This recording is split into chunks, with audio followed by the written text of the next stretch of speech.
A Study in Scarlet. Chapter 2. The Flower of Utah.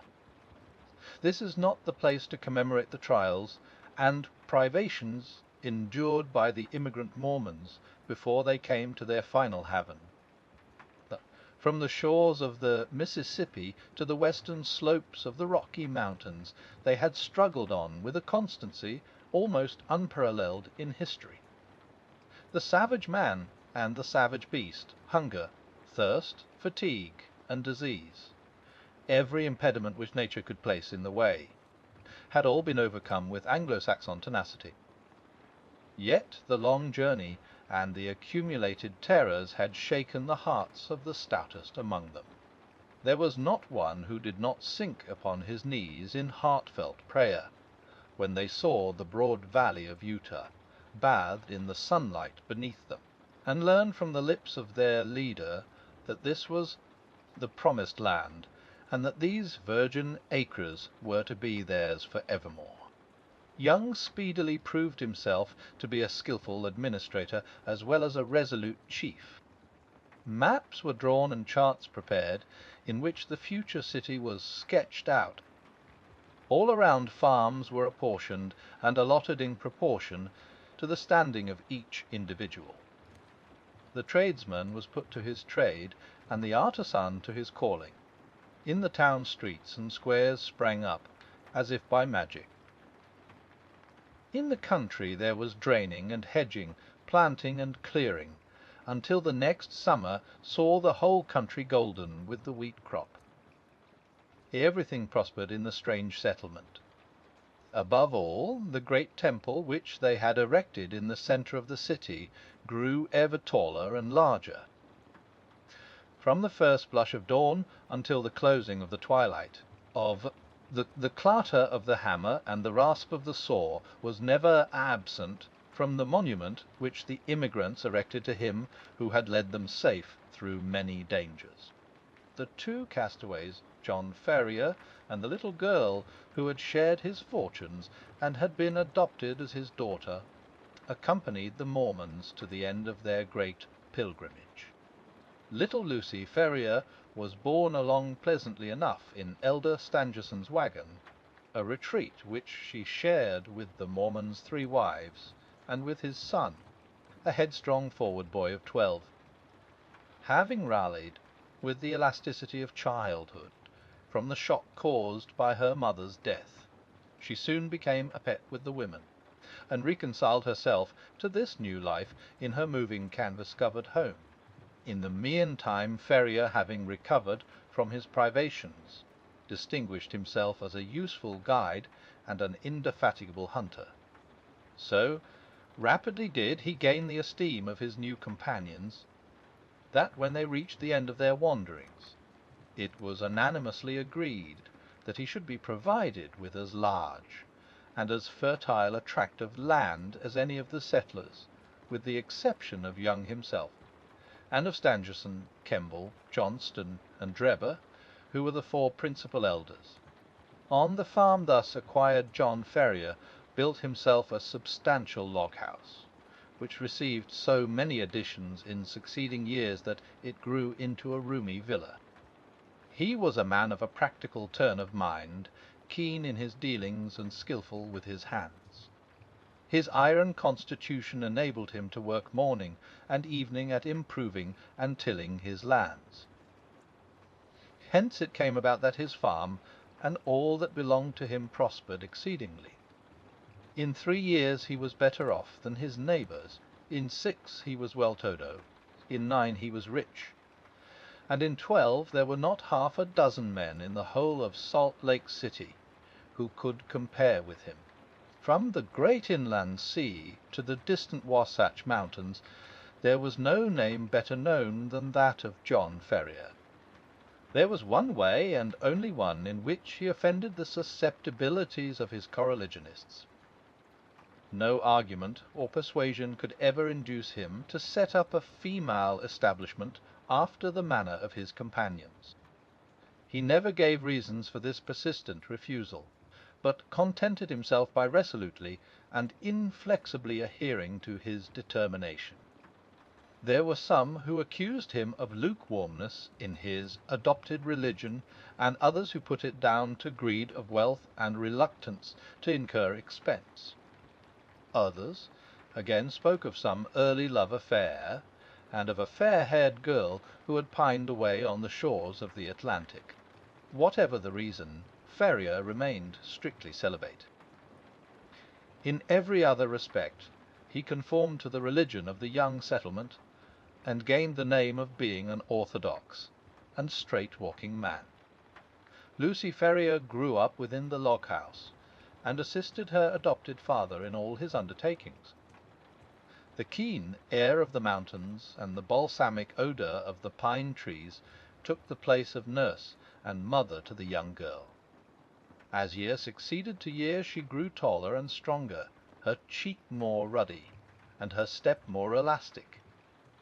Many a wayfarer upon the high road which ran by Ferrier's farm felt long-forgotten thoughts revive in their mind as they watched her lithe girlish figure tripping through the wheat-fields, or met her mounted upon her father's mustang, and managing it with all the ease and grace of a true child of the West. So the bud blossomed into a flower and the year which saw her father the richest of the farmers left her as fair a specimen of American girlhood as could be found in the whole Pacific slope. It was not the father, however, who first discovered that the child had developed into the woman. It seldom is in such cases. That mysterious change is too subtle and too gradual to be measured by dates. Least of all does the maiden herself know it until the tone of a voice or the touch of a hand sets her heart thrilling within her, and she learns, with a mixture of pride and of fear, that a new and a larger nature has awoken within her. There are few who cannot recall that day, and remember the one little incident which heralded the dawn of a new life. In the case of Lucy Ferrier the occasion was serious enough in itself, apart from its future influence on her destiny and that of many besides. It was a warm June morning, and the latter-day saints were as busy as the bees whose hive they have chosen for their emblem. In the fields and in the streets rose the same hum of human industry. Down the dusty high roads defiled long streams of heavily laden mules, all heading to the west, for the gold fever had broken out in California. And the overland route lay through the city of the elect. There, too, were droves of sheep and bullocks coming in from the outlying pasture lands, and trains of tired immigrants, men and horses equally weary of their interminable journey. Through all this motley assemblage, threading her way with the skill of an accomplished rider, there galloped Lucy Ferrier, her fair face flushed with the exercise, and her long chestnut hair floating out behind her.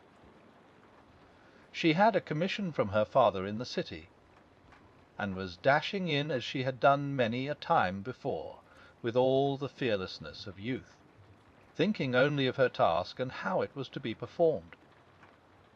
The travel-stained adventurers gazed after her in astonishment, and even the unemotional Indians, journeying in with their pelties, relaxed their accustomed stoicism as they marvelled at the beauty of the pale-faced maiden. She had reached the outskirts of the city when she found the road blocked by a great drove of cattle, driven by a half-dozen wild-looking herdsmen from the plains. In her impatience she endeavoured to pass this obstacle by pushing her horse into what appeared to be a gap. Scarcely had she got fairly into it, however, before the beasts closed in behind her, and she found herself completely embedded in the moving stream of fierce-seed, long-horned bullocks. Accustomed as she was to deal with cattle, she was not alarmed at her situation, but took advantage of every opportunity to urge her horse on in the hopes of pushing her way through the cavalcade. Unfortunately, the horns of one of the creatures, either by accident or design, came in violent contact with the flank of the mustang, and excited it to madness. In an instant it reared up upon its hind legs with a snort of rage, and pranced and tossed in a way that would have unseated any but a most skilful rider. The situation was full of peril. Every plunge of the excited horse brought it against the horns again, and goaded it to fresh madness. It was all that the girl could do to keep herself in the saddle, yet a slip would mean a terrible death under the hoofs of the unwieldy and terrified animals. Unaccustomed to sudden emergencies, her head began to swim, and her grip upon the bridle to relax. Choked by the rising cloud of dust, and by the steam from the struggling creatures, she might have abandoned her efforts in despair, but for a kindly voice at her elbow which assured her of assistance. At the same moment a sinewy brown hand caught the frightened horse by the curb, and forcing a way through the drove, soon brought her to the outskirts. "You're not hurt, I hope, miss?" said her preserver, respectfully. She looked up at his dark, fierce face, and laughed saucily. "I'm awful frightened," she said, naively. Whoever would have thought that Poncho would have been so scared by a lot of cows? "Thank God you kept your seat," the other said earnestly. He was a tall, savage-looking young fellow, mounted on a powerful roan horse, and clad in the rough dress of a hunter, with a long rifle slung over his shoulders. "I guess you are the daughter of John Ferrier," he remarked. "I saw you ride down from his house. When you see him, ask him if he remembers the Jefferson Hopes of St. Louis. If he's the same Ferrier, my father, and he were pretty thick, hadn't you better come and ask yourself?" she asked demurely. The young fellow seemed pleased at the suggestion, and his dark eyes sparkled with pleasure. "I'll do so," he said. "We've been in the mountains for 2 months, and are not over and above in visiting condition. He must take us as he finds us." "He has a good deal to thank you for, and so have I," she answered. "He's awful fond of me. If those cows had jumped on me, he'd have never got over it." "Nither would I," said her companion. "You? Well, I don't see that it would make much matter to you, anyhow. You ain't even a friend of ours." The young hunter's dark face grew so gloomy over this remark that Lucy Ferrier laughed aloud. "There, I didn't mean that," she said. "Of course, you are a friend now. You must come and see us. Now I must push along, or father won't trust me with his business any more. Goodbye." "Goodbye," he answered, raising his broad sombrero and bending over her little hand. She wheeled her mustang round, gave it a cut with her riding whip, and darted away down the broad road in a rolling cloud of dust. Young Jefferson Hope rode on with his companions, gloomy and taciturn. He and they had been among the Nevada mountains prospecting for silver, and were returning to Salt Lake City in the hope of raising capital enough to work some lodes which they had discovered. He had been as keen as any of them upon the business, until this sudden incident had drawn his thoughts into another channel.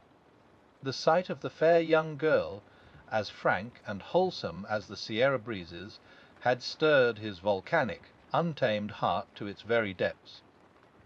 When she had vanished from his sight, he realized that a crisis had come in his life, and that neither silver speculations nor any other questions could ever be of such importance to him as this new and all-absorbing one. The love which had sprung up in his heart was not the sudden, changeable fancy of a boy, but rather the wild, fierce passion of a man of strong will and imperious temper. He had been accustomed to succeed in all that he undertook. He swore in his heart that he would not fail in this if human effort and human perseverance could render him successful. He called on John Ferrier that night, and many times again, until his face was a familiar one at the farmhouse. John, cooped up in the valley and absorbed in his work, had had little chance of learning the news of the outside world during the last 12 years. All this Jefferson Hope was able to tell him, and in a style which interested Lucy as well as her father. He had been a pioneer in California, and could narrate many a strange tale of fortunes made and fortunes lost in those wild, halcyon days. He had been a scout too, and a trapper, a silver explorer, and a ranchman. Wherever stirring adventures were to be had, Jefferson Hope had been there in search of them. He soon became a favourite with the old farmer, who spoke eloquently of his virtues. On such occasions Lucy was silent, but her blushing cheek and her bright, happy eyes showed only too clearly that her young heart was no longer her own. Her honest father may not have observed these symptoms, but they were assuredly not thrown away upon the man who had won her affections. It was a summer evening when he came galloping down the road and pulled up at the gate. She was at the doorway and came down to meet him. He threw the bridle over the fence and strode up the pathway. "I am off, Lucy," he said, taking her 2 hands in his and gazing tenderly down into her face. "I won't ask you to come with me now, but will you be ready to come when I am here again?" "And when will that be?" she asked, blushing and laughing. "A couple of months at the outside." "I will come and claim you then, my darling." "There's no one who can stand between us. And how about father?" she asked. "He has given his consent, provided we get these mines working all right. I have no fear on that head." "Oh, well, of course, if you and father have arranged it all, there's no more to be said," she whispered, with her cheek against his broad breast. "Thank God," he said hoarsely, stooping and kissing her. "It is settled then. The longer I stay, the harder it will be to go. They are waiting for me at the Caron. Goodbye, my own darling, goodbye. In 2 months you shall see me." He tore himself from her as he spoke, and, flinging himself upon his horse, galloped furiously away, never even looking round, as though afraid that his resolution might fail him if he took one glance at what he was leaving. She stood at the gate, gazing after him until he vanished from her sight. Then she walked back into the house, the happiest girl in all Utah.